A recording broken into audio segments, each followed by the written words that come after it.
Good morning, ladies and gentlemen, to this fourth webinar of 2024, being our local government conversations. It is also the fourth year that we are running these webinars since we started, really exploring different topics, various subjects within our local government in seeking to find solutions more than anything else, sharing best practices, what works, what does not work. But then we thought for this one, let's focus not only on the current challenges, but more on what should be the infrastructure of these future cities that we talk about. Talking about the future cities, thanks Dan and the team from Future Cities Africa for hosting us. We've been together since we started this webinar series, and without you, without the ICT infrastructure that you provide, we will not be able to host and have these conversations. My name is Zolani, and the surname is Zonyane. I'm the editorial head within the Municipal Edge, and also the curator and the moderator of these webinars. As I've indicated, it's been a journey, and without the teams, both from the Municipal Edge, from the Future Cities Africa, we would not be able to bring you these insightful conversations. It's also proper to welcome my panelists, whom we have Bwalya, Funga, from the Lusaka Water Security Initiative, who will basically be sharing with us this morning, I would say, what's happening across the border within the region, because we thought we've been limiting our conversations within the borders of South Africa, without really spreading our wings beyond the borders of our country. We also have Daniel Nolte from the Center for Municipal Asset Management, who is passionate about asset management, has a vast experience on the topic, but as we do that as well, we can talk about developing ideas, innovations around infrastructure of the future cities. But we also need to be cognizant of the pitfalls that we need to avoid. As we look at our topic, it says beyond the potholes. We've got the challenges with roads infrastructure. We've got the challenges on various infrastructure areas, but we need, as we talk about the future, what is it that we need to basically be aware of, look at the past and the current in terms of the challenges and how best we manage those going forward.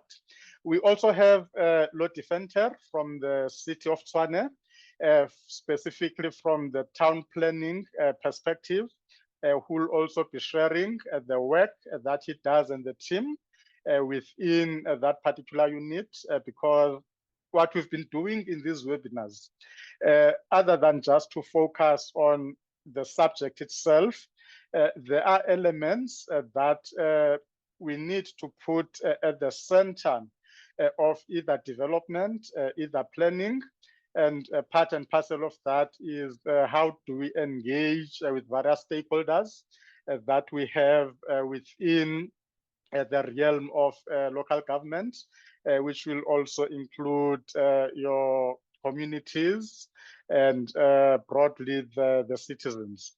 To my panelists, thank you for making time this morning and also making yourselves available, because we ought to have had this webinar on the 21st of May. That was last week on Wednesday, but because of many things that we face in this life, I could not be available due to a matter that I had to attend to. Apologies for that, and apologies to the audience as well, because I know this is one of the webinars that you've been looking forward to, but also welcome to our audience.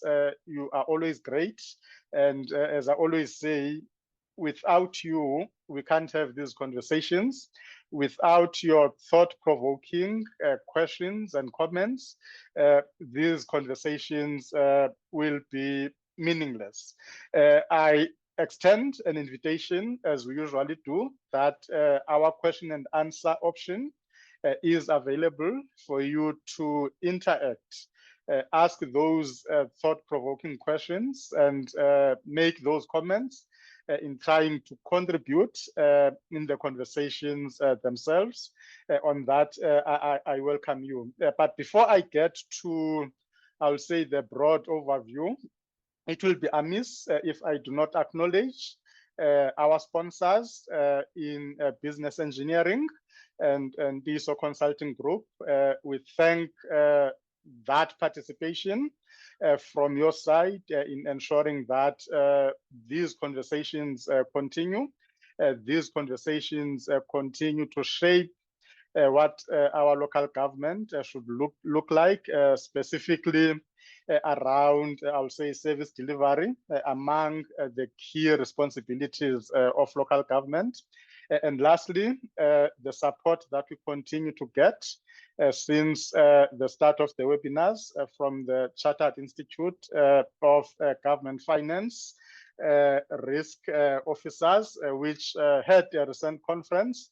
And within the name itself, performance management has been included, which I believe it will also play quite a critical role in ensuring that performance management is also getting, I'll say, the attention it deserves.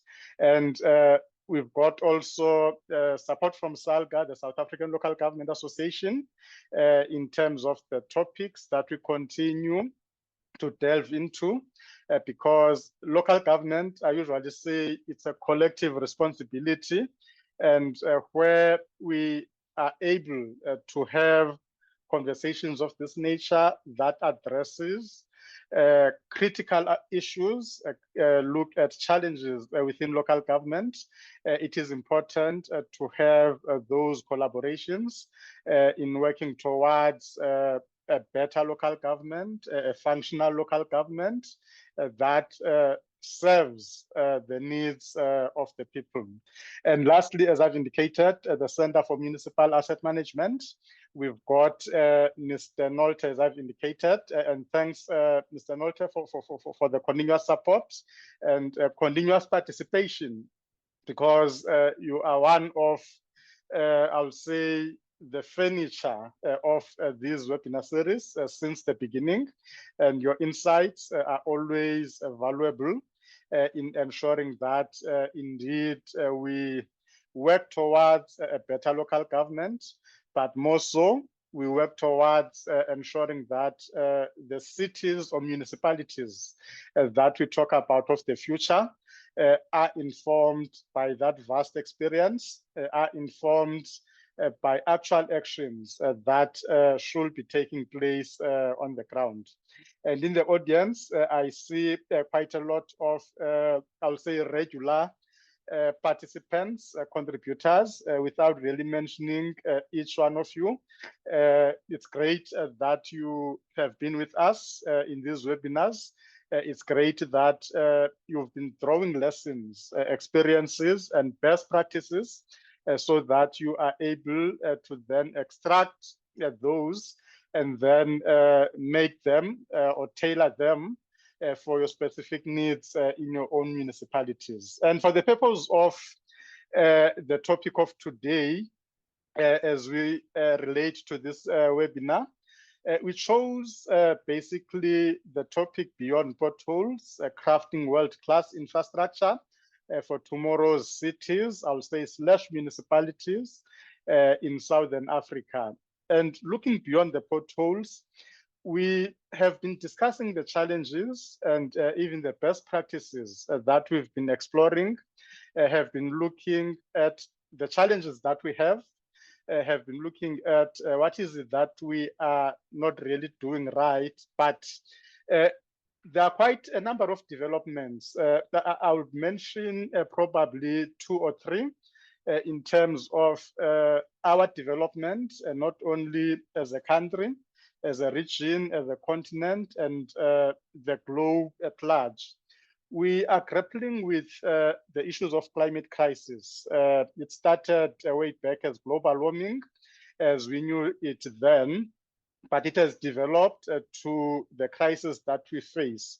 And one of the things that we really need to be looking at as municipalities, as the cities, is how do we begin to venture towards thinking which must be integrated across the organizations on dealing or building or creating infrastructure that will be resilient to the climate crisis that we are facing. The second point I will touch on, which is also as a country, as a region, a continent, we often talk about the issue of just energy transition as just one aspect of this infrastructure of future municipalities, on how best we incorporate that thinking in our planning, in our development, to ensure that we've got what we often term sustainable energy that should fuel economic development, among other things. And lastly, it's the digital transformation, because if we talk about future municipalities, future cities, the backbone of such institutions is around information communication and technology infrastructure, which again, in our previous webinar, in as much as we were looking at a different topic altogether, we delved deeper on how Cape Agulhas in the Western Cape has invested in ICT infrastructure. And the reason for that being to ensure that a smart municipality without technology as an enabler will not reach that particular goal. But the strategy that Cape Agulhas has implemented really shows us that there are municipalities, it might not be a lot of them, that really factor that type of thinking, type of planning, and type of investment within their plans as they deal with infrastructure development. And another issue that really becomes very important is how do we then begin to look at the financing of this infrastructure, because we've got various financing instruments that should ensure that the long-term planning on infrastructure development is then backed by financing, where the various institutions, municipalities, for an example, can make their own contributions. They can approach funding institutions. And I know in the South African context, National Treasury has got a facility that then begins to look at how do we finance our infrastructure. We've got options of public-private partnerships that are available for that particular purpose as well. And it's one of those elements that as the municipalities begin to plan for the future, to plan for the infrastructure that will sustain our municipalities, we also look at the financing options, which ones are available, which ones the municipalities can access based on various requirements and qualifying criteria that should ensure that municipalities indeed do get the funding that is required. And again, colleagues, I thought, let me provide that broad overview as part of the opening so that we can have that understanding of what is it that we want to drive through this particular conversation, but more so, how can we learn, as I've indicated, from other countries within the region, within the continent, on the initiatives that are currently taking place within our scope of work. As I'm handing over to Bwalya, Funga, as I've indicated, she is from the Lusaka Water Services Water Services Initiative, also within the Lusaka City Council. I'll then allow her to come in. As I've indicated, we often look inward within South Africa, but we thought for this particular webinar, let's go beyond the borders of South Africa so that we can have an understanding as well as the learnings from our counterparts within the region. Bwalya, welcome, and once more, thanks for forming part of this particular panel today in sharing the Lusaka City experience, and then it will be how best to withdraw from that experience and tailor it for our municipalities within the country. Welcome, and you can come on. Thanks a lot. Thank you so much, Zalani. And I thank you to the organizers for inviting me for this webinar. My name is Bwalya Funga from Lusaka, Zambia. I'm an urban planner, and I've been involved in most of the planning and also just to try and address some of the challenges that we are facing. So Lusaka is an urban city with a population of 3.5 million people, of which 70% are informal settlements. And one of the things that, some of the challenges that we have as a city is solid waste management. We have challenges of flooding, urban flooding due to the effects of climate change. The same informality, because the 70% that are living in informal settlements have limited access to basic services such as water, sanitation, health facilities. Yeah. So the other challenge we have had as a city again is droughts. And I'll be sharing with you some of the solutions that we've tried to find towards these challenges that we have had. And these solutions have not only been addressed as Lusaka City Council, but with partners. And just to correct the institution that I'll be representing today, I'll be representing Lusaka City Council. Of course, I work with the Lusaka Water Security Initiative as a resource mobilization chairperson, but I'll be speaking from the municipality point of view.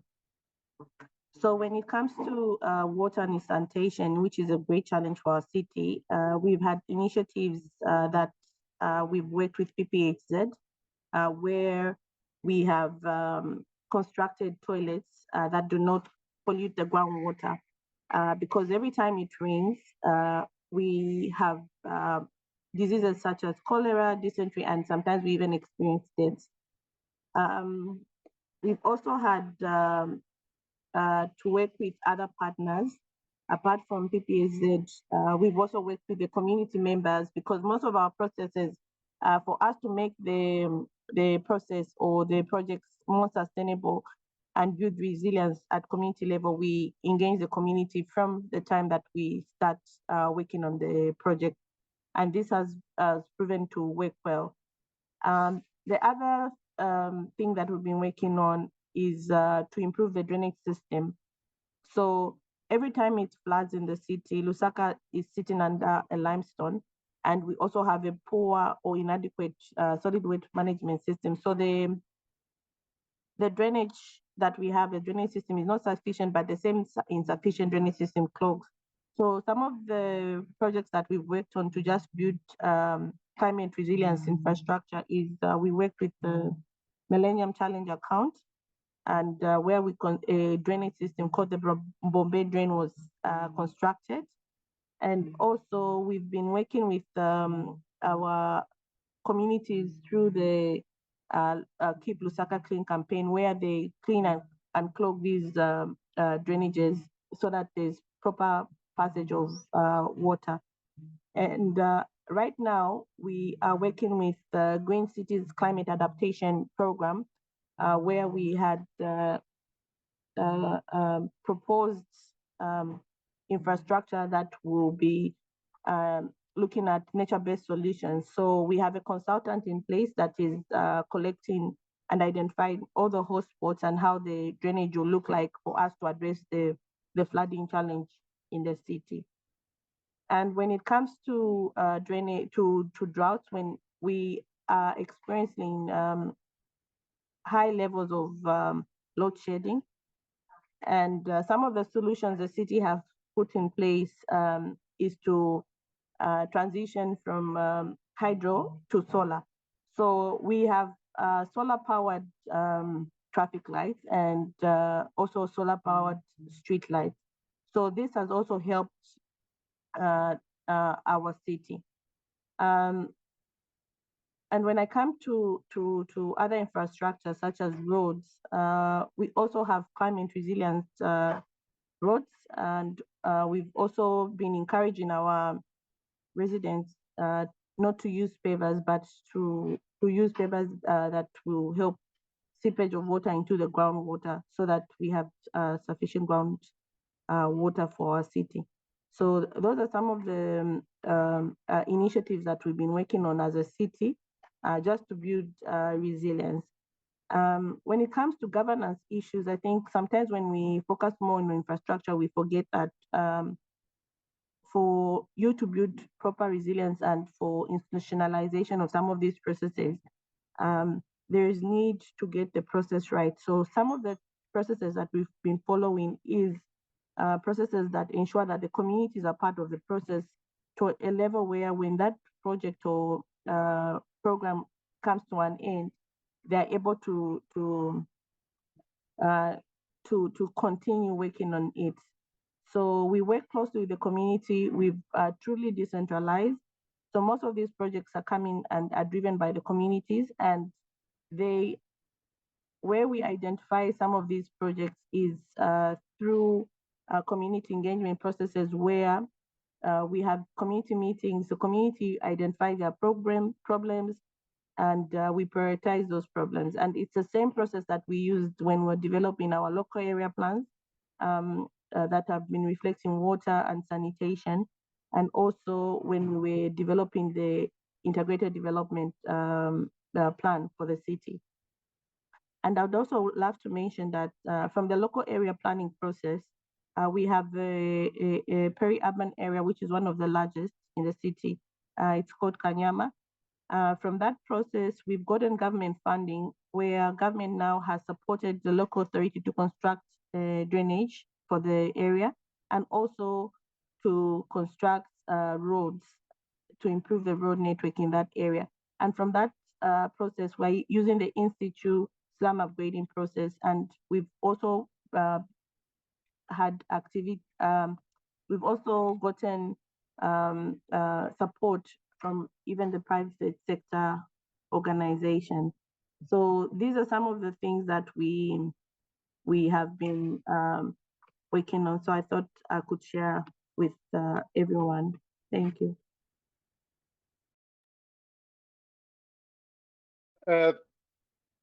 Thanks a lot for that. Let me. For some reason, my video is just okay. There we go. Thanks a lot for that, Bwalya. And again, looking at how the City Council is dealing with some of these challenges in terms of the solutions, I believe, but also within the audience, perhaps there might be inputs that as South Africa, those are some of the challenges that we are grappling with. Yes, Bwalya? Okay.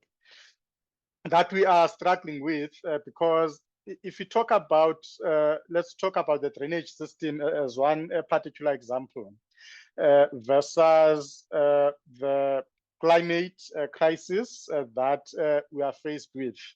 It's also a conversation that within South Africa, municipalities are having because one of the challenges, if you look at urbanization, for an example, where the infrastructure that was designed was not really catered for the population that we see in our cities, we see in our municipalities. It then begins to challenge us as the practitioners within local government on how best we can then expand this infrastructure in ensuring that not only for the purpose of minimizing the effects and impact of flooding because of the change in the climate, the change in the patterns of the rains, but also just in the normal service delivery aspect of it, it goes a long way. So it is great to learn and hear that Lusaka City Council has some solutions that it has explored specifically around that particular aspect. And we often say in these webinars, we are here to learn from each other, to draw from the experiences, but most importantly, and there's already a question that has come through from Hilton on how do we make a knowledge exchange a reality within Africa in serving our growing cities. What we often do on that is, as part and parcel of these webinars, we connect, I would say, practitioners, we connect the attendees with panelists to ensure that it doesn't end only as a conversation as we are having, but it should go beyond because that's what we advocate for, to say if there is anything one can learn either from the panelists, there's nothing that stops that connection to take place. And I believe the question from Hilton might also emanate from a gripe that I'll say I also have on some of these. It could be a benchmarking exercise. We often call them that. The question I always have, how do we then begin to implement that which we learn through these exercises? Now, it's one thing to embark on a benchmarking exercise or a knowledge exchange exercise. But most importantly is how do we draw the lessons from those, I'll say, exercises to ensure that we make our municipalities better municipalities, better cities, and municipalities, as Bwalya has indicated, that are resilient to the current realities of today. Thanks a lot, Bwalya, for those inputs once more. And again, as we go through the conversations, there will be questions that will be coming through that will assist in stimulating our conversation. On that note, I will be allowing Mr. Daniel Nolte in ensuring that as we talk about these future municipalities, these future cities, given the challenges of today, based on your experience, the work that you currently do, because that's the space that you operate in terms of asset management, what would you say are the things that we need to take cognizance of so that we don't come in these conversations, I'll say 30 years down the line, and we still have the challenges that we have specifically around the absence of, I'll say, proper asset management, because some of the challenges that we have within our municipalities stem from specifically the absence or lack or poor asset management. But beyond that, there are other challenges. One can mention skills. One can mention financing, which is one of the critical aspects that really do put the municipalities to the situation that they are in. Welcome, Mr. Nolte. You can come in. Sure. Thank you, Zolani, for that introduction. And this is, as you mentioned, is a very passionate thing for me, asset management. It's something that I got involved in about 20 years ago, converting from financial management per se.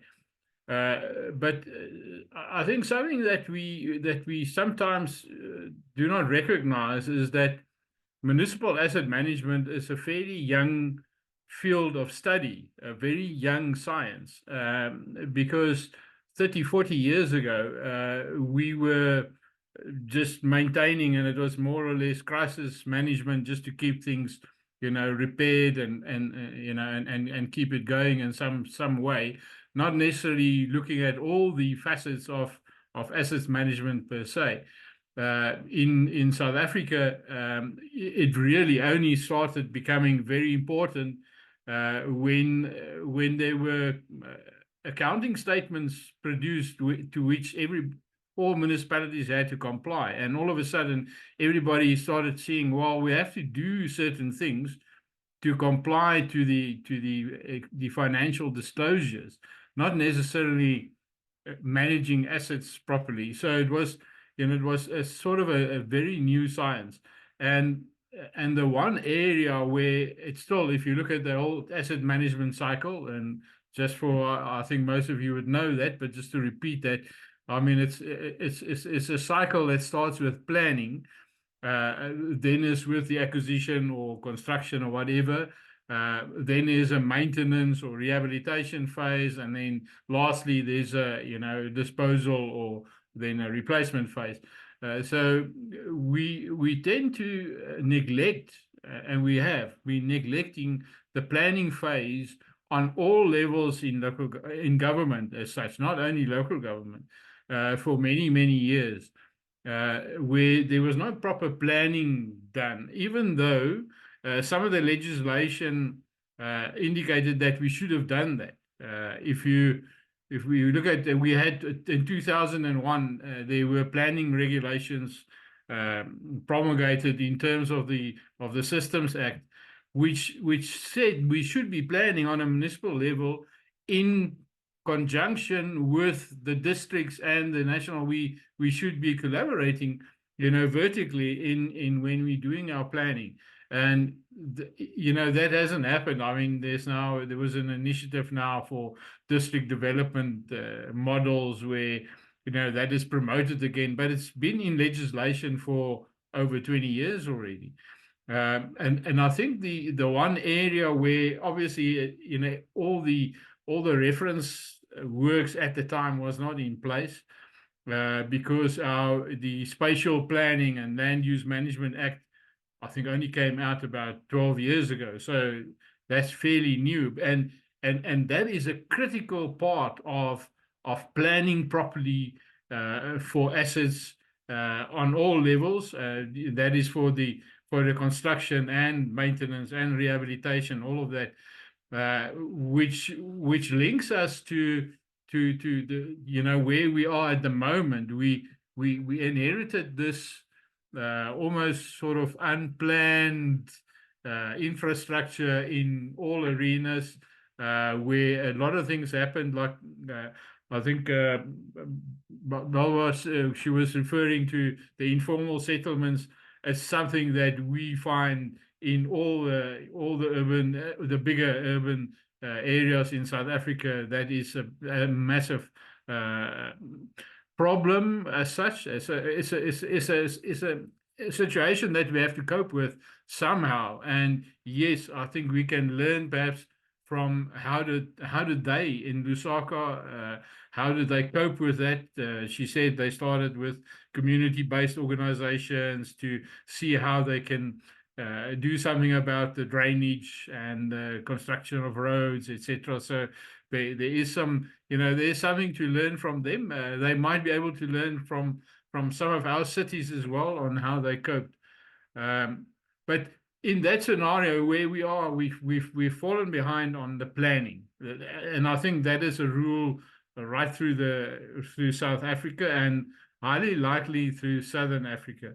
We had at our Indaba, which we had in March, the CMAM Indaba. We had Dr. Ntiyiso from Cyprus here as one of our international speakers, and he's doing work in Eastern Africa.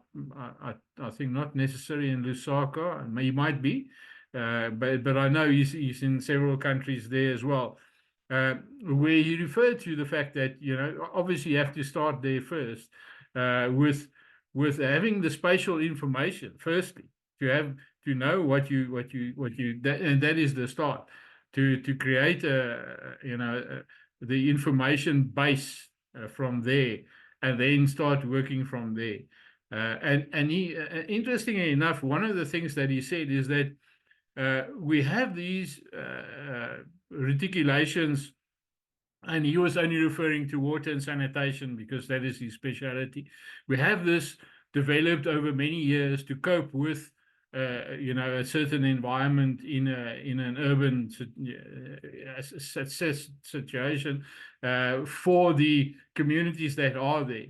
And then we sort of add on, there's a new community, a new housing development, whatever, and we never re-look again at that infrastructure that we originally established. Is that still suitable for where we are now? Interestingly enough, he referred to work he did in Kimberley, where they managed to, in one area, they had 4 different main lines of water servicing, various developments in the area.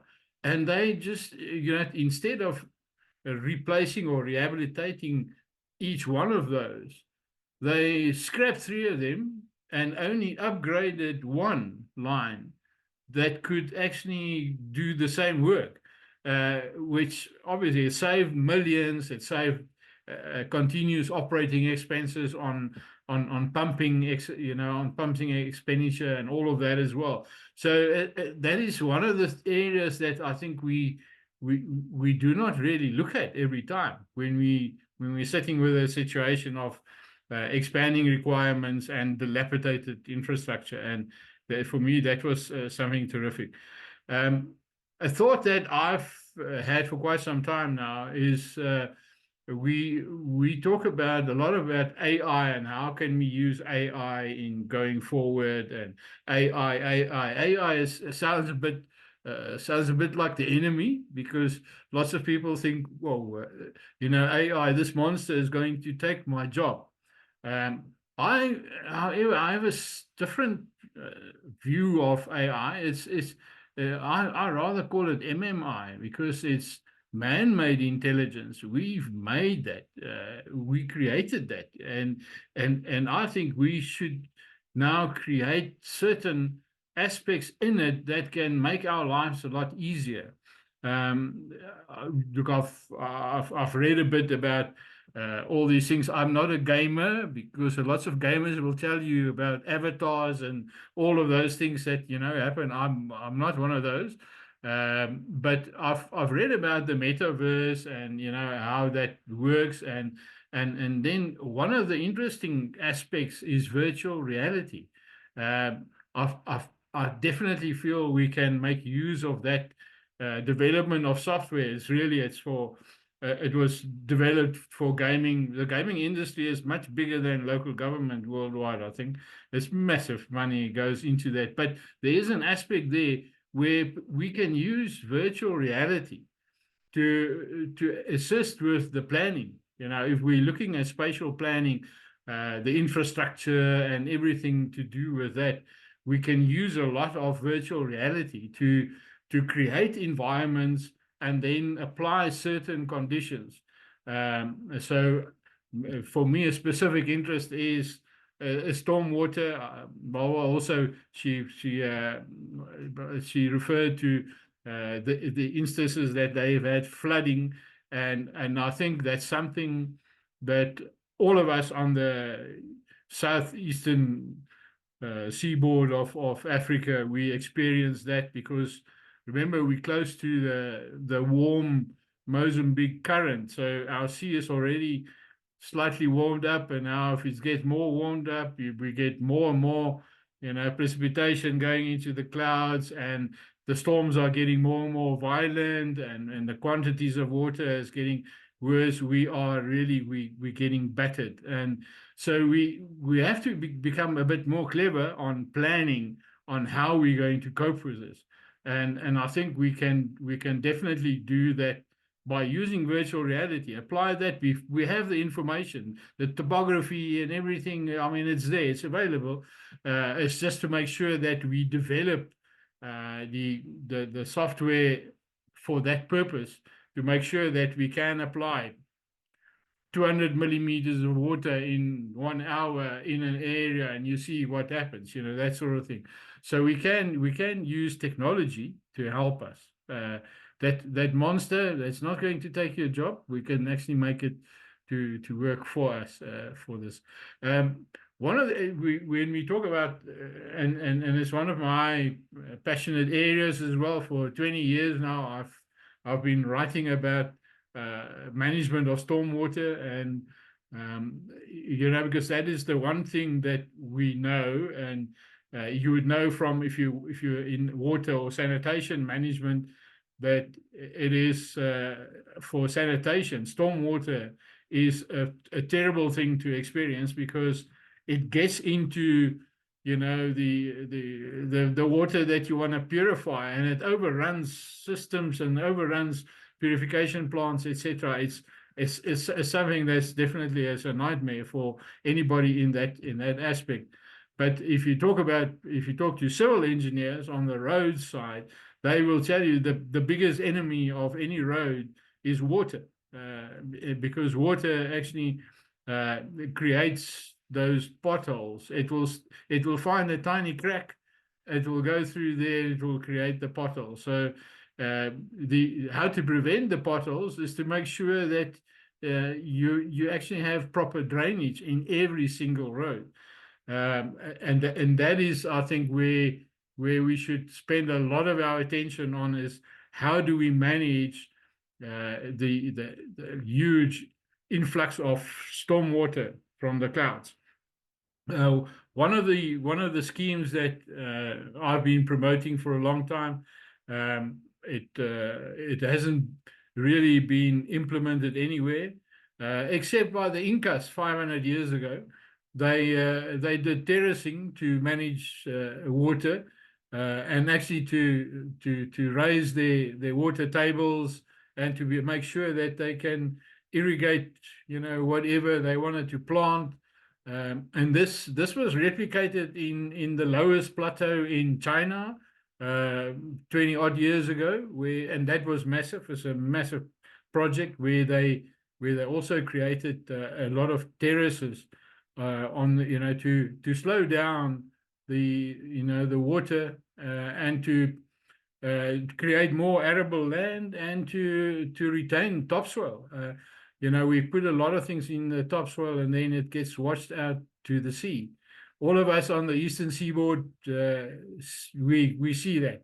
With heavy rains, you can see the brown going out to sea. And yes, a lot of that's topsoil. What we also have is we have a lot of our dams, newly constructed dams. I've seen dams up in Zululand where they constructed a new dam, and within 3 years, it was almost totally silted up. You could walk through a dam that was supposed to be 6 meters deep. So we have this to contain with, and terracing is definitely a method that can do that. It hasn't been done on a big scale in within the Eastern African context, but because it's simple to do, it is also a method of creating work for anybody that can, work a shovel and do a mix, and know how to do a mold. So it can also be a massive employment creator. But having said all of that, I think maybe I might have over-talked my time slot. Actually, Zolani, you didn't tell me. You know me. I can talk all day. I think I would like to conclude for now on that. Thank you. No, thanks a lot for that, Mr. Nolte. And again, the fact that the insights that you've provided, the inputs, also tended to look more on water-related issues. And I'm raising that because as a country, and I wouldn't single out a specific city or municipality, we do have a big challenge, specifically on water-related infrastructure. And the example that you made in one municipality where there were parallel lines, but because of that integration in thinking and planning, that then resulted not only just refurbishing those lines, but building a single line which will be able to cater for the required capacity. And again, the focus of our conversation is exactly around those initiatives, around those solutions. As I've indicated in my opening, that if one looks at the architecture of South Africa, when the infrastructure that we have was built, there was never an anticipation, number one, of this great urbanization. And beyond that, it's the issue of the infrastructure that was then built to service quite fewer communities than they are serving now. And I think your input and contribution also begins to offer that type of an experience, that type of a solution on as we begin to plan and think about the infrastructure of these future municipalities. How do we even begin to look at the current infrastructure that we have, its shortcomings, and how best we can then build a resilient infrastructure. And again, the fact that you focused on water-related infrastructure and also touching on how can we preserve our roads, because any South African, perhaps except for few cities or few areas, the issue of potholes is our reality. And again, as we begin to plan for the new roads, even if we refurbish the roads that we currently have, the point that you made on the drainage infrastructure, how do we rethink how we build that type of infrastructure? Thanks for those inputs. And again, to our audience, at some point we had about 70. And yes, of course, we've got also the note takers. That's why I'm saying about 70. We are grateful for the questions that have come through, the comments that have been made. We will be taking some of those as we get to that engaging session. But as we do that, and I will be welcoming Lord Defender from City of Tshwane, as I've indicated. Bwalya, there's a question that came from Hilton Schultz, specifically with the community-driven projects. What is the level of community ownership of these projects, specifically in Lusaka? And perhaps as you ponder around that particular question, I always have an argument within the South African context now to say not only the ownership of the projects, but also the ownership of those assets, of that infrastructure, because many times communities do not have that understanding and appreciation that municipal infrastructure or municipal assets are community assets. And again, it will be great to get a sense of understanding from Lusaka City Council on these two aspects from the side of the communities, specifically on the ownership, because with that ownership also comes, I'll say, taking care of those assets and infrastructure, ensuring that councils and municipalities do not necessarily have to spend quite huge amounts on security personnel, because my belief and understanding, if a community is proud of the infrastructure or the assets that has been built within its geographic location, and is aware that that is our asset, that is our infrastructure, protecting that, it becomes natural. But it will be great to get from yourself, Bwalya, the Lusaka City Council experience, specifically on this particular topic. And of course, we'll be getting to other questions as well. Lodi, welcome, and thanks a lot for joining us this morning. And I will allow you to come in specifically from the side of the work that you do, which will then interconnect with the conversation of today, and even possibly with also the question that I just touched on, because the work that you do within the city of Tshwane, it's more broad, but we believe as the Municipal Edge and Future Cities Africa, your insights, your experience will add value to the conversation that we are having today. Over to you, Lodi. Zulani, thank you very much for the invitation. Yes, we indeed have a sort of a different answer to that question. And just, Edmund, I'm going to switch off my camera because we have some bandwidth challenges here. That was just to prove that I am not on robots. Chair, just a correction. I used to be at city planning, but I'm now, since a couple of years, a year or two ago, in the office of the city manager, and specifically tasked to coordinate these community upliftment precinct policies, what we refer to as a CUP. That's through some background, very short.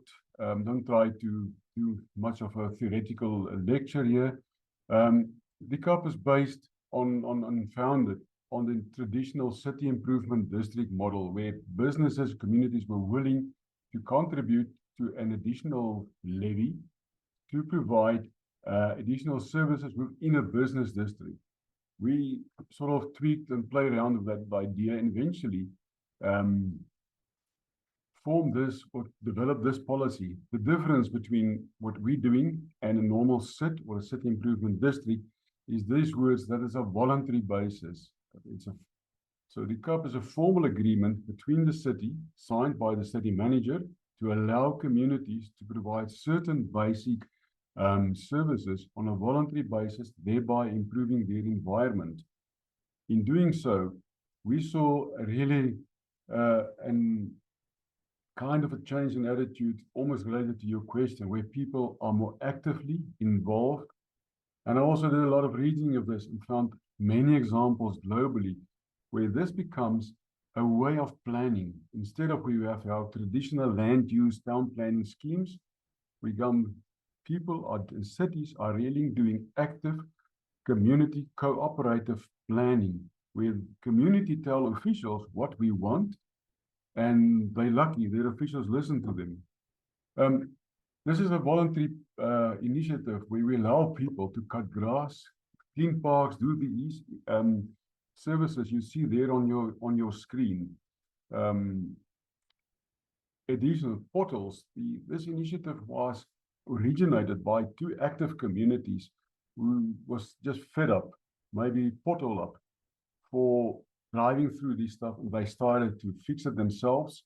They ran into trouble with our Metro Police, and that initiated the idea of maybe we must look further into it and help people to formalize themselves.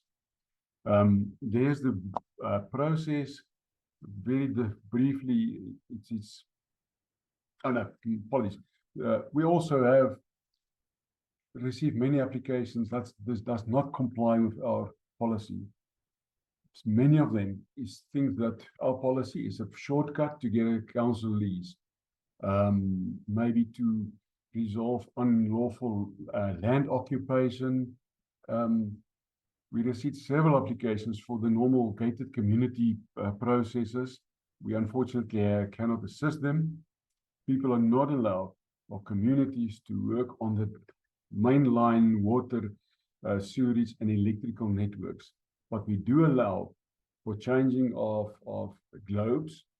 Maybe in certain areas, there were concessions to do a very small water leakage.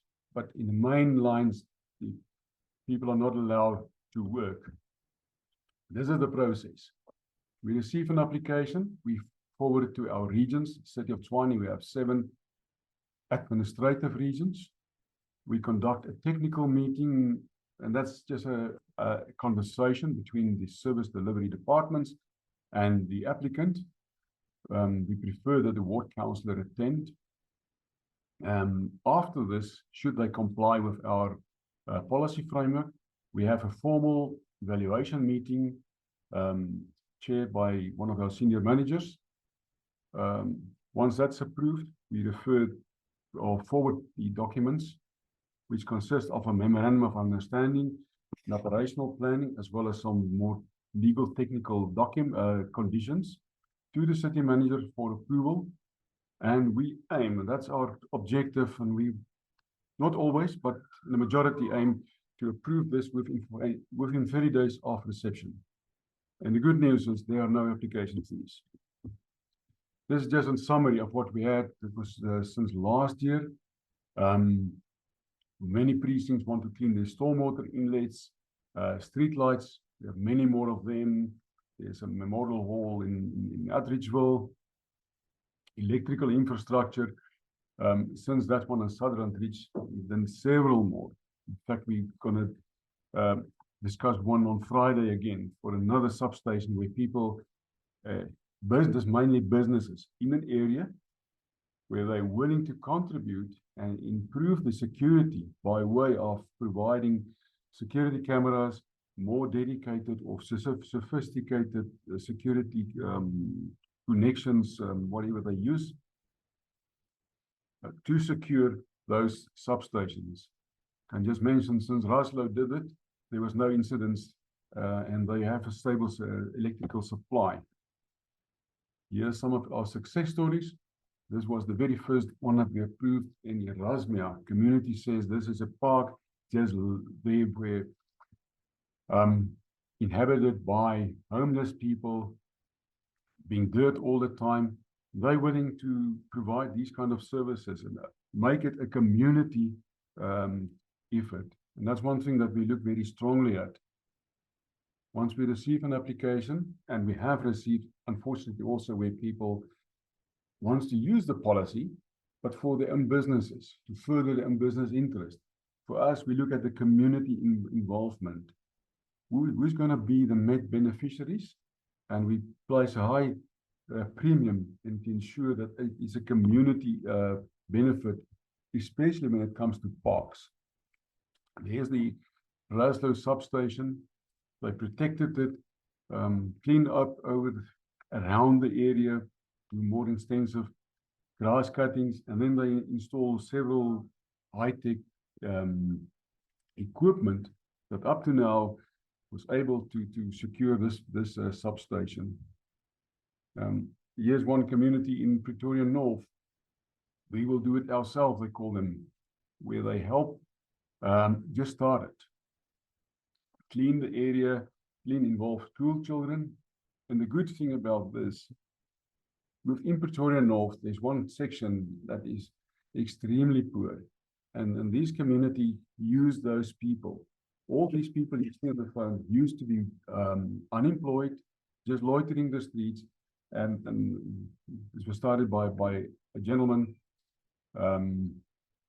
what's his name, Meyer, just reach out to these people, and they now has a regular income and also contribute to their area. This is in Menlyn, where there was a community was involved in securing that fire that erupted there was put out very fast before it led to more serious damage. In general, they clean up the area in that node. This is a park in one of our city parks. The photo on the left is what it looks like today, right now. They're still busy with it. The photo on the right is what their dream is. They want to convert this building into kind of a takeaway coffee shop where community can buy a coffee and enjoy the park. We received many applications and approved several for people who wants to assist the city, providing to ensure that street lights are working.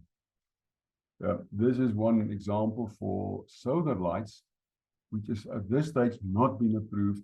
There's still a strong debate between ourselves, our office, and the electrical department.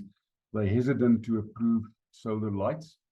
But what people are currently allowed to do is to do fault finding, assist with whatever the technical electrical components might be replaced, and replace globes in existing street lights. And this is the last one, Chair. The photo on the left is what it used to look like. And on the right, this community just cut the grass, open it up.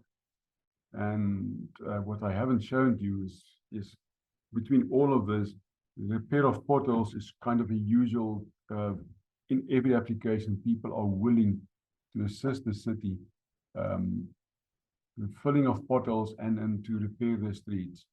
Chair, this is in a very brief description what we are doing here in Tshwane. We found it very successful. Currently, we have about almost 140 received applications. Of those 140, I think it's about a 40 that it could not be approved. The main reason they didn't comply with, they first have to be in line with existing council bylaws. Our process is not a shortcut to go around policies, but there are also other issues where somebody wants to open a shopping center. And for the CUP, it's very easy to get his land use rights approved. So this is in short what we are doing here, and we found it very successful.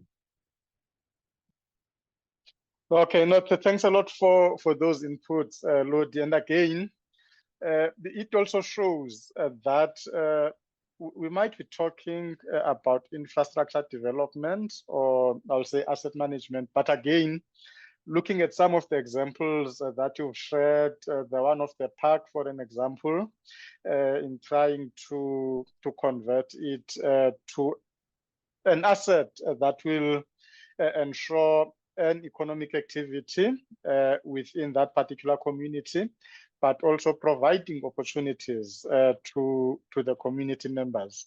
And again, those are the things that as we look, I'll say not only the future, but the current, because we should be looking at the current and the future in shaping or changing the face of our municipalities, the face of our cities.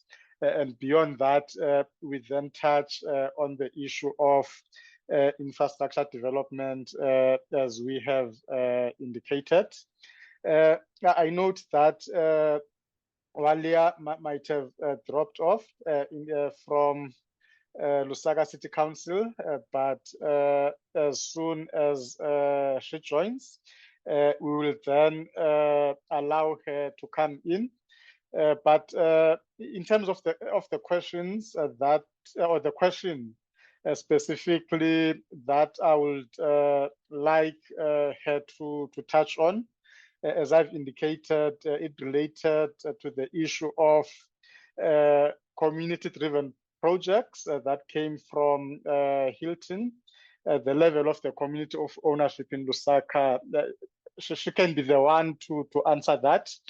But as I've touched on that particular subject, I believe as a country, across municipalities, it's also something that we really need to look at and see how best we can bring communities closer, specifically on the ownership part of it, because municipal assets, municipal infrastructure are community assets. It then becomes quite important for the communities to come closer to the process itself. What I will be doing now, because we have received quite a few comments and questions, which I will allow the panelists also to come in just to share their insights on those. there was more like a statement that Gift made specifically regarding the issue of these meetings, not for the G20 summit, but to give people basic services. I think that relates to a conversation that is, I'll say, taking place within the country regarding the city that will be hosting the leaders in around November. And again, you are correct to say, ideally, the G20 meetings should be coming in where the infrastructure has been built, focusing on providing basic services to the people, and not necessarily to target a specific event. And then based on that, we begin to, I'll say, wake up and realize that, by the way, our infrastructure won't be able to cope with a specific event. It's a conversation that needs not to stop now, because if we adopt that particular approach, it therefore means municipalities as institutions are not necessarily serving the communities or the people that live within them, but rather the focus becomes more on the image of a particular city, given the presence of the world leaders within our borders. I think that point is well captured, and I think there's a lot of information that we are sharing within that. But also further down, the issue of the financing, as I've also indicated earlier, in terms of various financing models, including the triple P that you've mentioned, which is the public-private partnerships, which you say it is the way to go to achieve our goals. Yes, the triple P and other financing models that have been made available are a way to go, but I think maybe in future we ought to explore why the triple P for some of the municipalities is not really, I won't say there's no appetite. It could be the qualifying criteria, which must be there in terms of terms and conditions, because any private partner that comes in and collaborates with any sphere of government, there ought to be returns for that particular investment. But you are making quite a good point there. Welcome back, Bwalya. We lost you a bit, but I thought in the meantime, let me address this other question before we could allow you to come in specifically on the question that Hilton asked, which I reflected on, which also I've made mention to say, beyond the ownership of the projects, it's the ownership of the infrastructure itself, where we would like to get, I'll say, how is the Lusaka City Council dealing with such, because in our country specifically, as community members, even as learned as we are sometimes, we don't see that connection of ownership of the projects and ultimately the assets or the infrastructure that has been built. Maybe you can share with us the experience in Lusaka specifically. Over to you, Bwalya. Thank you so much.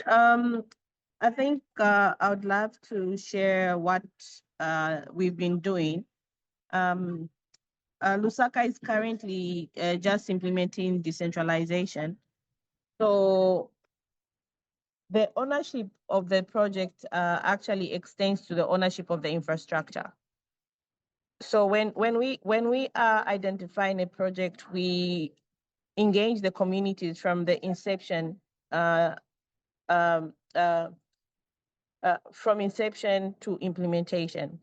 So we follow a co-creation process that allows them to input and even also provide some of the solutions that they feel that will work better for their community, because they understand their challenges better than we do as experts. So the co-creation process allows them to give us solutions and to work with experts that will help them develop a project that is responsive to the challenge that we are trying to address. So through this process, I'll give you an example of the Bombay drainage. The Bombay drainage was done with little consultation from the community members. So when the Bombay drainage was done, the community started vandalizing that property. So from that process, we learned that it's important to engage them from inception to implementation and hand the project over to them because it goes beyond saving a project timeline. And now what we do is that when we have a funder that is interested in supporting the local authority in a certain or a particular field, we'll go back to the community and just check with them what their needs are, co-create that project and work with them when implementing projects. So if it's an infrastructure project, even the human resource has to come from that particular community, like the builders can come from there so that they own that property. And it has proven that through that process, they've been able to protect and safeguard these infrastructure projects. So they own the project. They will even tell you that they even do the community policing in protecting those infrastructure projects. So those are some of the processes that we followed, and we feel it has helped us to safeguard these projects, and also it has helped us to understand the community needs better, and also know that the community sometimes have or most of the times have the solutions and know how this can actually work. So those are some of the processes that we follow. I'll give you another example where we did not engage the community when we're constructing a drainage system in Kanyama. So the community understood how the water was flowing when it floods. So because there was no little engagement, a drainage system was constructed, but the water was going over the drainage because none of them was consulted. So now we've learned our lessons that community engagement is very important. It's expensive, but it's very key in implementing and ownership of these infrastructural projects. Yeah, thank you. No, thanks a lot for that. And as you are providing the response that you just did, it also says perhaps from our context, where we've got an integrated development planning process, which then begins to consult and engage communities. Perhaps it's high time that as we engage, consult, but also we start to raise awareness about the issue of ownership, because I'll say within the context of South Africa, that's one aspect that we really need to get right as we talk about the infrastructure of the now and the future, learning from the previous occurrences, where, for an example, it's the very same us as communities who are destructive to the infrastructure itself. And I think that response and examples that we provided are some of the things that we really need to think hard about. But also, as we do that, how do we begin to empower the communities as part and parcel of these particular processes? That's much appreciated. I see that there's quite an interest in the presentation that Lodi made, but he has also tried to respond to some, but I will be giving you an opportunity, Lodi, to just maybe come in just to tackle some of those. There's also a question that came from Bert Lawrence. How could the use of software support the given challenges and enable people to participate more in public life? This question, Bert, touches exactly on the conversation we had in April, where we were talking specifically about digital transformation. We invited Cape Agulhas in the Western Cape, which really shared its story around technology developments to enable, as you are saying, the community to participate. What Cape Agulhas has done, looking at the infrastructure when it relates to ICT, because as a country, and you can go to many of the municipalities, specifically those that I would say outside your metros or bigger cities, when it comes to connectivity, it becomes a challenge. What Cape Agulhas did in that case was to invest in the ICT infrastructure, taking that infrastructure to the communities, improving also within the town itself, improving its own infrastructure to ensure that whatever was there will then be able to cope with the traffic that will be coming in. And again, it takes that particular foresight because to wait perhaps for other role players or spheres of government to come in, municipalities need to have that future thinking to say, if I can afford to enable citizen engagement and it requires technology, how as the municipality can I then invest towards that development? And again, it goes to that integration of thinking and planning, because it came through when we were having the conversation that it's not something that the ICT team could just wake up and start developing such infrastructure. It takes a whole lot of engagement within the institution, bringing together the role players in ensuring that whatever infrastructure is built will then begin to address some of the critical challenges. I hope that begins to respond to that question.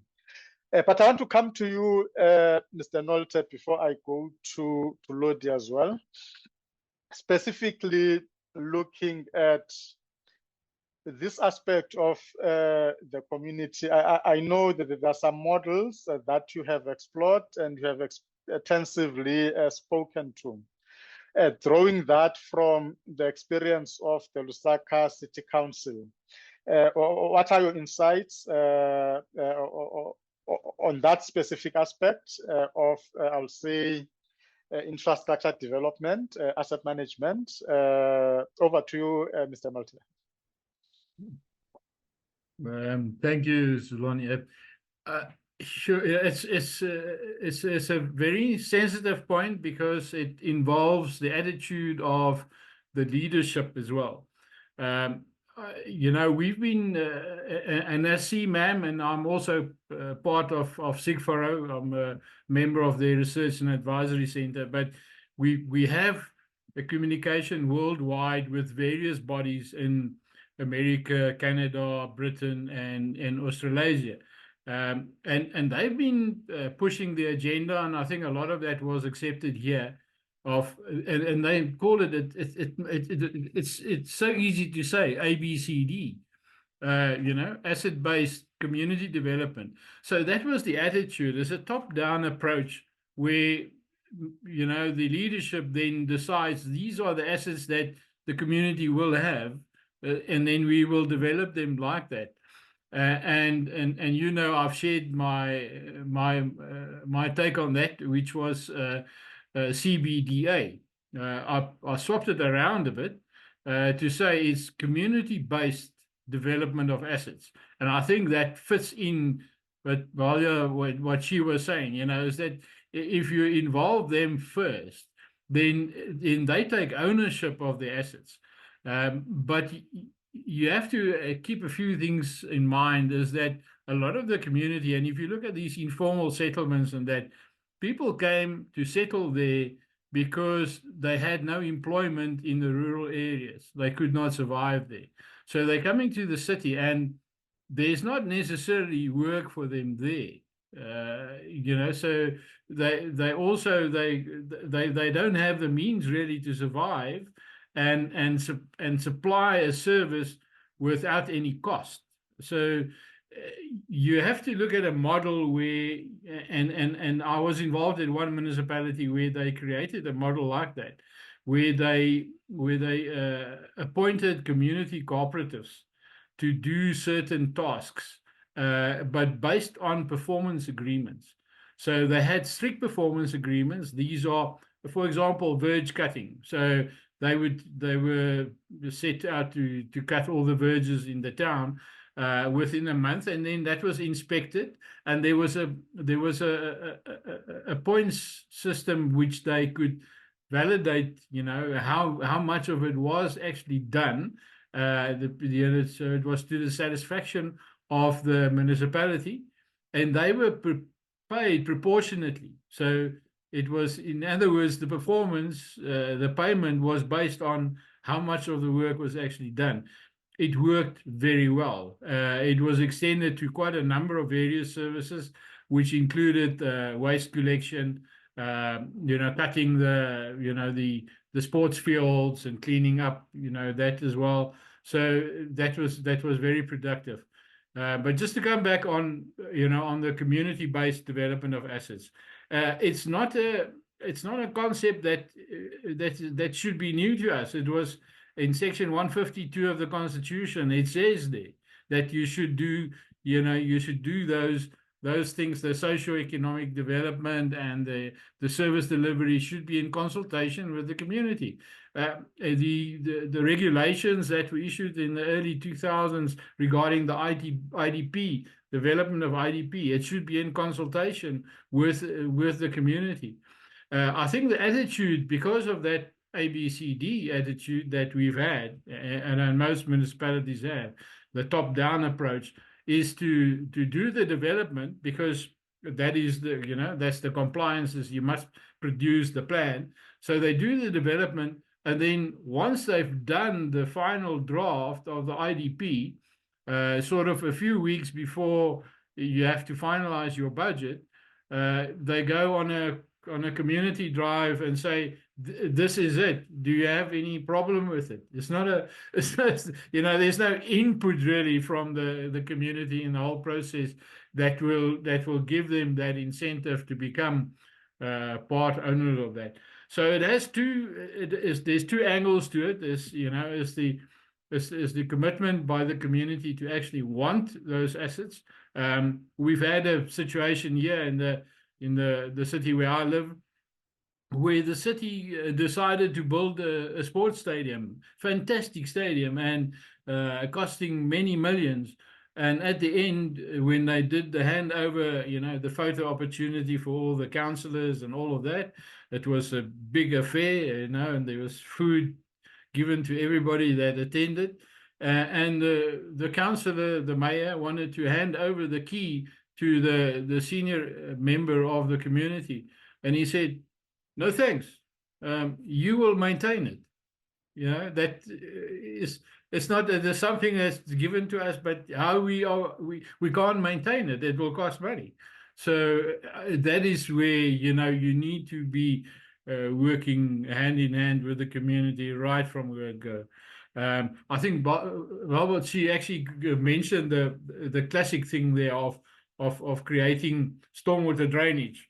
Very sensitive issue, because really it's affecting us, in all infrastructure, not necessarily overhead electrical lines that much, but everything else is very much influenced by stormwater drainage. And if you don't live there, if you don't see where the water naturally flows, it's difficult for somebody just to come from outside and make the assessment to say, this is where we're going to build, the levees, and this is where the stormwater drains will go. You need, the knowledge on the ground. People, you need to consult with the community. So that's the essence of it, is community-based development of assets. This is it's not only a Southern African problem. It's actually worldwide. I think it's acknowledged now in Australasia and in America as well. They're also battling with a lot of things as far as asset management is concerned, because it's the whole concept of asset management is fairly new there as well. The latest development is about the green infrastructure side, which we haven't even really touched. Is something that is part of and parcel of our infrastructure, that is not yet really looked at in our country as such, but it's something that is coming. So yes, a lot of things to do. We cannot stop. We have to proceed and learn from each other, but also we are connected to the international community as well. So we try and gain from them as much knowledge as possible. I think one of the comments were that we should connect up more to Africa. Yes, because we are in similar situation, especially on the eastern seaboard. The other countries on this side of Africa, because we different. Our topography is very much similar, so a lot of the challenges around infrastructure is very, very much the same. And it's Africa. We do things differently here. We different, like the Afrikaners. Thank you. No, thanks a lot for that, Mr. Nolte. And we are about 30 minutes left to our webinar. And again, what we often say, myself and Dan, from Future Cities Africa, the comments we see indicating that the attendees really are reaping value out of this particular session. That's one of our key, I'll say, objectives, because it's not about having these sessions, but it's about ensuring that if there is at least one attendee who comes out of the session and says, I've learned something, there's something that will influence how I do my work going forward. It's always great from our side. I'll give you an opportunity, Lodi. I see there is quite an interest, as I've indicated, on the presentation that you have made. And again, I see you've also exchanged the contacts for further engagements. But as I hand over to you, and also we are grateful for these comments. There's one from, if I pronounce the name incorrectly, apologies, from Salthiel, who says the CUP initiative is a good model that can go a long way in assisting in communities. So as I transition to you, Lodi, based on these comments, which again, it's important to learn from each other, because especially from the cities, where there are initiatives, programs that are taking place, which might not necessarily be in the, I'll say, smaller municipalities or smaller towns, but as they begin to understand the initiatives, the concepts, it also resonates with the operations that they are undertaking. Let me allow you, Lodi, just to reflect on these comments and a few of the questions that have come through. Hey, thank you, Zulani. Yes, I'll thank you for the questions. Just related to the one that you highlighted there, what we found, and we can see it in areas where communities are actively involved, there's definitely a change in attitude. Where people, we saw ones where people clean a park, and then they community surrounding that park then wants to keep it clean because they did it. It's now kind of their park, which they want to use more frequently. So what we definitely saw is a more active and a positive attitude towards city infrastructure. We have one prominent business node in the city who was renowned for a whole length of street trading, and it took a lot of dedicated and sensitive negotiations to move those people to a better location. But as you walk there, you can see that the whole approach there was for people just to use the space. I arrive there, I use the space, and afternoon I leave for my house. Tomorrow morning I resume my business, and that's kind of a trend. What I think is one of the reasons why our cities are in the state that we are. We lost that thing of it's my city, and we maybe this whole thing that I pay my rates and taxes, and therefore you as a city council official has to ensure that my lights are on, there's water in the tap, and my roads are fixed. Now, from a financial standpoint, that's as valuable as it's true. Don't want to dispute it. But in that argument, I think we lost our passion and connection to the cities. And what we see might be coming back through this active participation. One of the other questions there was the difference between what we are doing in the CUP and a CID. Just briefly, the CID is in our in the Gauteng bylaw that's still on the books. You need a whole business plan. It's a formal council approval. Any amendments needs to go through council, and it becomes mandatory towards a specific precinct on which you want to apply or implement the CID. The CUP is more voluntary. You do not need a certain number of people. There's not a prescription. Our city manager approved it, and you can amend it very easily.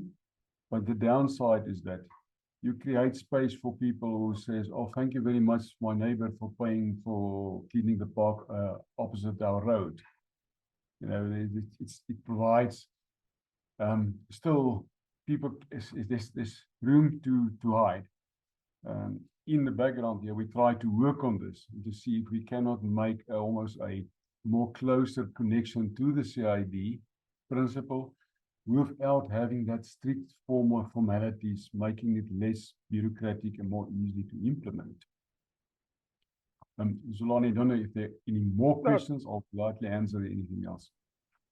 Okay, no, I believe you've covered those comments and questions that have come through quite eloquently.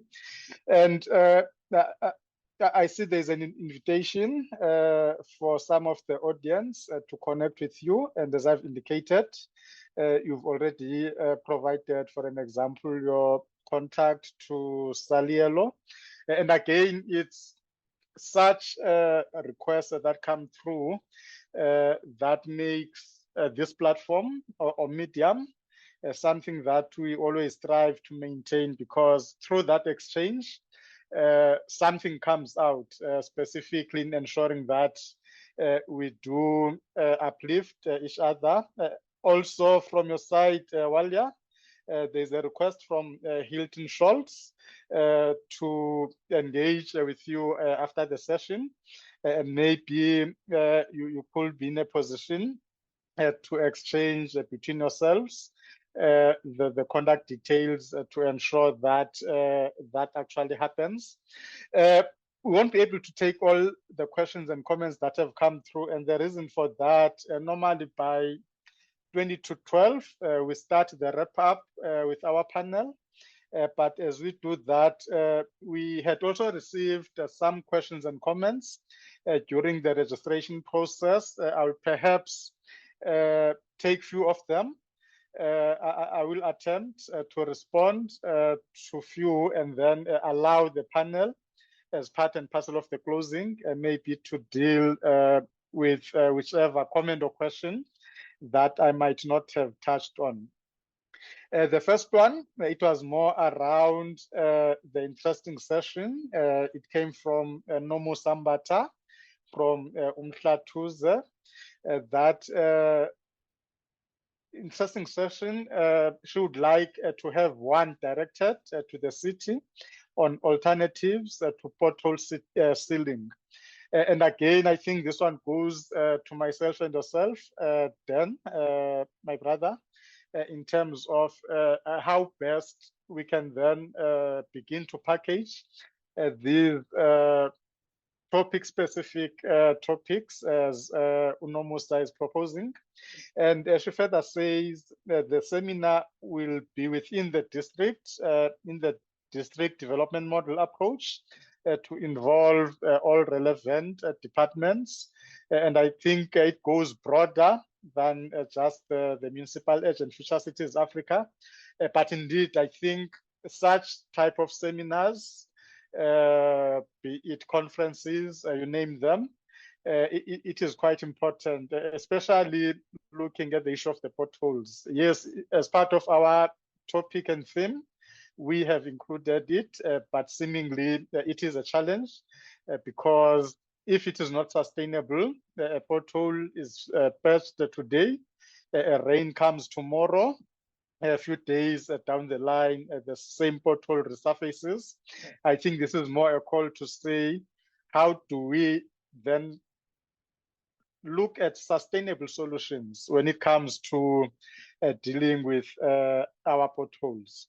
The second one, it was more around municipal funding that must be spent on the correct need.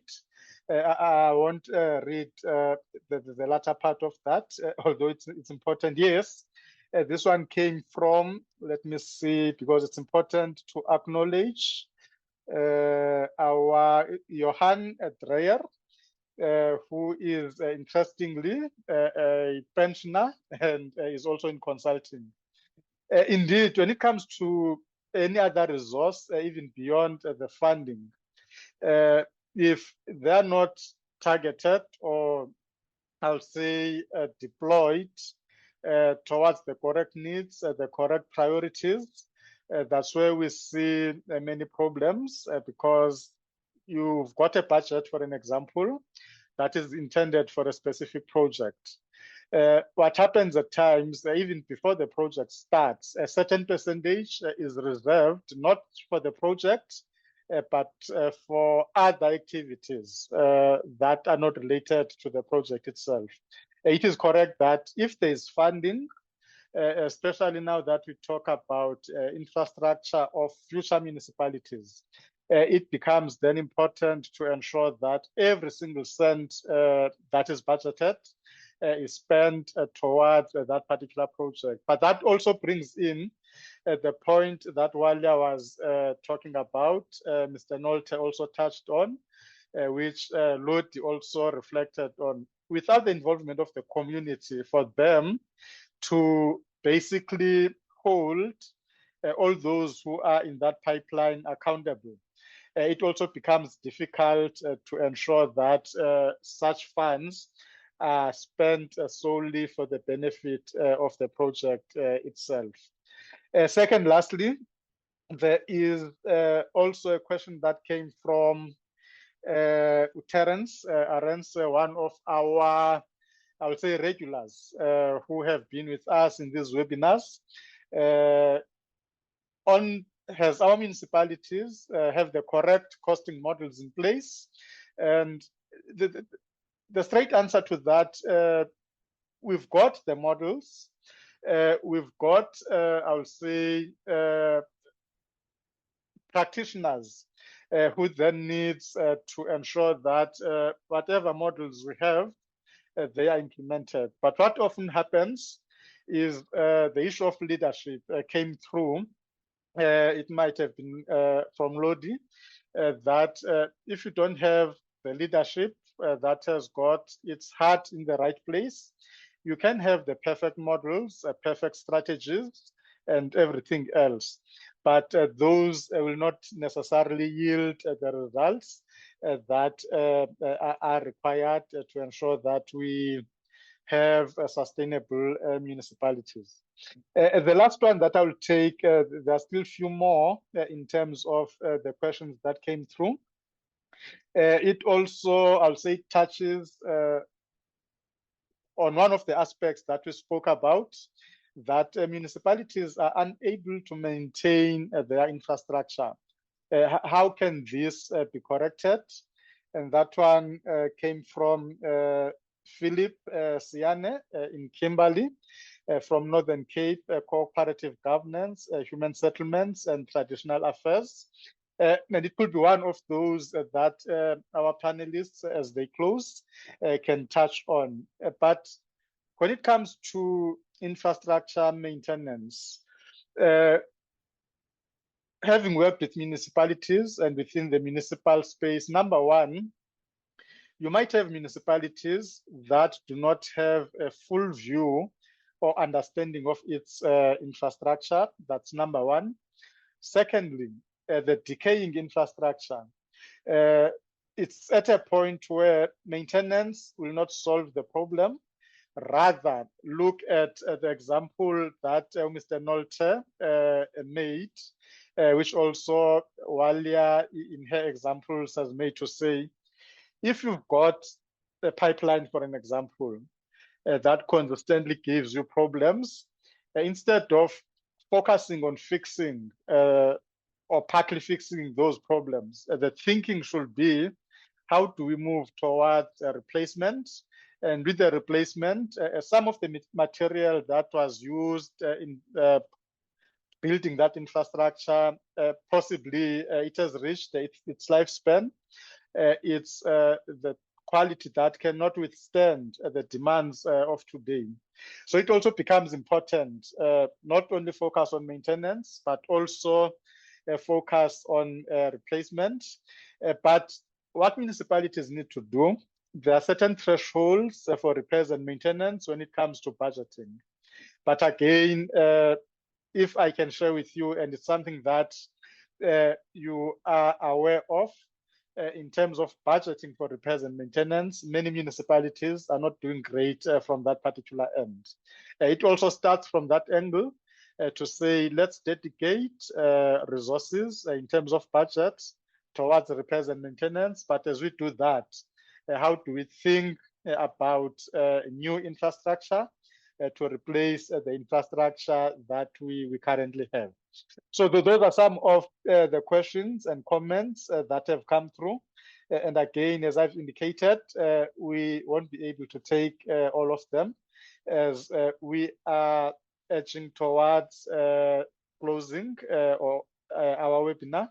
And as we do that, I'll start with Bwalya, just based on the conversations that transpired this morning. Just share with us your closing remarks based on the discussions that have taken place. Over to you, Bwalya. Okay, thank you, Zolani. So I think I would just want to mention, like, local government actors like us are the frontliners when it comes to especially the impacts of climate change. And also we have the huge responsibility of creating cities that are resilient to such impacts. And what is key is to have the right stakeholders, the right people in the room, and not forgetting the communities to be part of the conversation for us to build a sustainable city. And if we have to achieve any vision as a city, we need the right people seated at the table, especially the people that are most impacted. Yeah, thank you. Thanks a lot for that. And again, your inputs are much appreciated.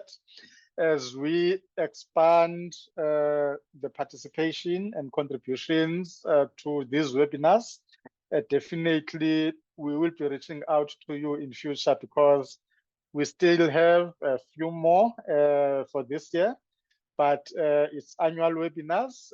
Definitely the following year we'll be having even more topics.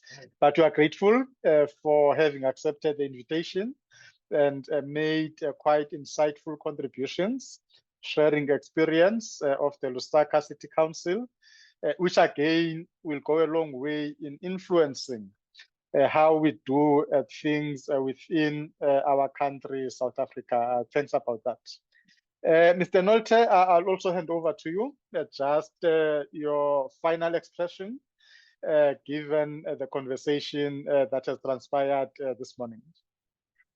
Well, thank you, Zolani. Yes, the conversation can carry on for days, I'm sure, if we talk about infrastructure, etc. But one thing that we do know is that all of us, and I'm sure that's also true for the other Southern African countries, the municipal infrastructure is really dilapidated to a large extent.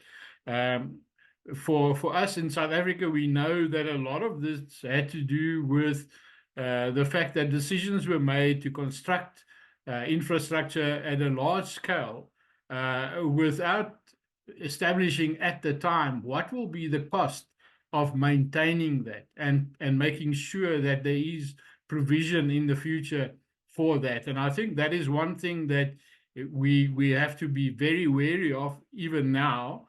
Should we do that?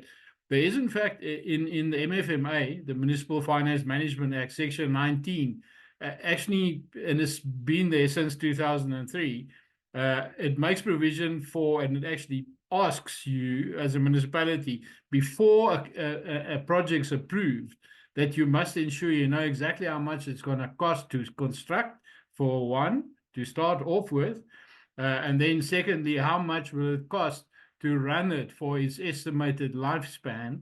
And then thirdly, very importantly, you must know and identify where will that money come from. So that is something that we must all be very wary of.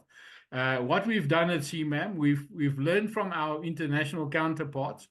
They've established matrices in which they identify the criteria for either constructing a new asset or renewing or rehabilitating an asset, where you can actually score different projects and actually score them against each other to get your prioritization correct.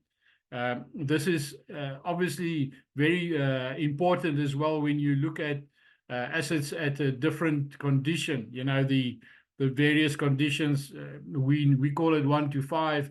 They got it, you know, from green to red, you know, and all the colors in between. How you and for you to help you to make the decisions. What are we going to do?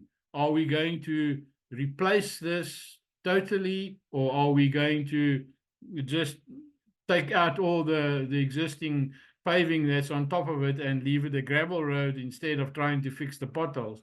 That sort of decision is to be taken. We have one prime example of a municipality that actually, and it's considered one of the top management examples in the country, where they, if you talk about roads, they actually replace the paving on a road every 7 years. So they have a cycle in which they do that for the municipality. Obviously, it's taken them quite some time to get to this point, but it means that there's no road older than 7 years. No paving is older than 7 years. So they don't see any potholes really, because all the roads are fairly new. So for them, and they've considered this as their maintenance project. It's not a capital expenditure project even. That's how they do the maintenance. So maybe that's an example, but I know for most municipalities is to try and get there, you can, you know, start at a point and perhaps see if you can attain that somewhere in the future. But thank you very much. This was very insightful as well. No, thanks a lot for that, Mr. Nolte, and once more for your continued support. And with your closing remarks as well, I think there will be a few from the municipalities, but beyond, on how best to deal with roads, infrastructure-related challenges. Lodi, your final remarks and insights based on our conversation this morning. Again, thank you, Zolani. Thank you for the invitation and the opportunity to present our community project to you, to the participants. In closing, I must say that the CUP is a response to need. It was initiated almost by communities who was no longer prepared to live with potholes, who's not longer satisfied with the park overgrown, street lights are out. And so this is a policy which we developed to enable people to assist the city. And there are many challenges. One of them is the whole issue of double taxing. What I gave to you is sort of the best and the bright side, but there's a huge section, a substantial section of negative challenges. One is that it's usually the people who are already paying for their taxes who is willing to walk the extra mile. But it's also those people who realize that if they don't step in and to preserve their area, it will just go down further down, especially in Tshwane. And you read the newspapers, we are on our financial position are known. We are daily in the newspapers for all the wrong reasons.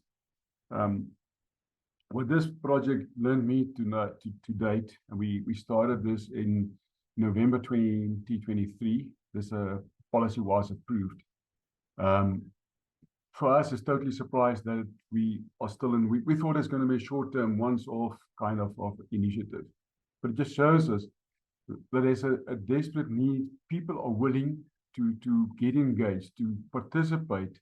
And I think this tells me that we have to, in city council, local government, to start thinking differently about communities, to what we call public participation. If we draw the plans and tell them, say, yes, we approve what you did. Maybe we come back to say to people, how do you want your cities to look like? And how are you willing to develop and build the city that you are prepared to live in? The total mind shift from what we are busy with. And we just hope that this thing can continue.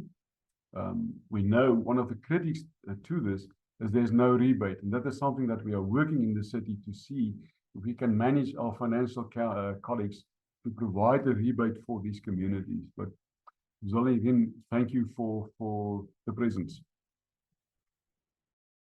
No, so thanks a lot for that, Lodi. And again, I always argue because I operate within local government. Despite I'll say negative or bad stories that get painted all over the newspapers, the news, every municipality always has more than one good story to tell, which more often it gets ignored because the hype is more around what is it that is not going right. And again, with the city of Tshwane and the presentation that you've made, it's a true demonstration of that to say, let's go beyond the challenges. And again, we have created this medium between the municipal edge and the Future Cities Africa. It was also to bring those to the fore in ensuring that let's not focus on what is negative. Let's see what municipalities are doing, which are not often spoken about. Thanks a lot for that. And once more to my panel, thanks a lot for being with us this morning, providing quite important insights, which leave me with a final remark to say we can talk about current and future infrastructure. But if we do that without taking all the stakeholders on board, we apply our thinking, we collaborate, we co-create, as Bwalya has mentioned. It doesn't matter how sophisticated the infrastructure that we are planning. Ultimately, we might find ourselves in the current position. Beyond that, thanks Dan from the Municipal Edge and the team for hosting these webinars. Without that particular support, I said earlier, and I'll repeat it again, we will not be having these conversations like we had today. And to our team within the Municipal Edge, your dedication and efforts will always be appreciated. And of course, our co-sponsors in business engineering and Ntiyiso Consulting, we appreciate the collaborations and also you coming on board for this fourth annual local government conversations, and the support we continue to enjoy from Sikfaro, as I've indicated, Salga and Simam. We appreciate that support. Let's continue having these conversations in ensuring that our municipalities become better. On that note, goodbye, and until we meet in our next webinar, which will be communicated with all of you for you to attend and participate. Goodbye.